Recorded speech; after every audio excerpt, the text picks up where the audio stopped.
প্রাণ প্রকৃতি রক্ষায় সুন্দরবন প্রবেশে ৩ মাসের নিষেধাজ্ঞা শেষ। ফলে আজ রোববার পর্যটক, বাওয়ালি, জেলে ও মৌয়ালদের জন্য খুলে দেওয়া সুন্দরবনের প্রবেশদ্বার। এতে খুশি সুন্দরবন কেন্দ্রিক গড়ে ওঠা প্রতিষ্ঠানগুলো। এ ব্যাপারে খুলনার বন সংরক্ষক মিহির কুমার দে বলেন, ৩ মাসের নিষেধাজ্ঞা শেষে রোববার থেকে খুলছে সুন্দরবনের দুয়ার।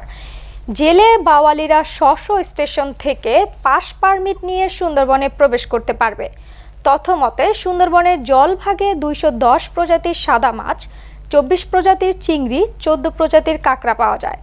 জুন থেকে আগস্ট এই ৩ মাস প্রজনন মৌসুমে সুন্দরবনের নদী ও খালে থাকা বেশিরভাগ মাছ ডিম ছাড়ে। এ কারণে গত ১ জুন থেকে ৩১ আগস্ট পর্যন্ত মন্ত্রিপরিষদের নির্দেশে সুন্দরবনে সবার প্রবেশের অনুমতি বন্ধ রেখেছিল বন মন্ত্রণালয়। ৩ মাসের জন্য জেলে ও পর্যটকদের সুন্দরবনে প্রবেশ বন্ধ হয়ে যায়। রোববার থেকে সেই নিষেধাজ্ঞা উঠে যাচ্ছে।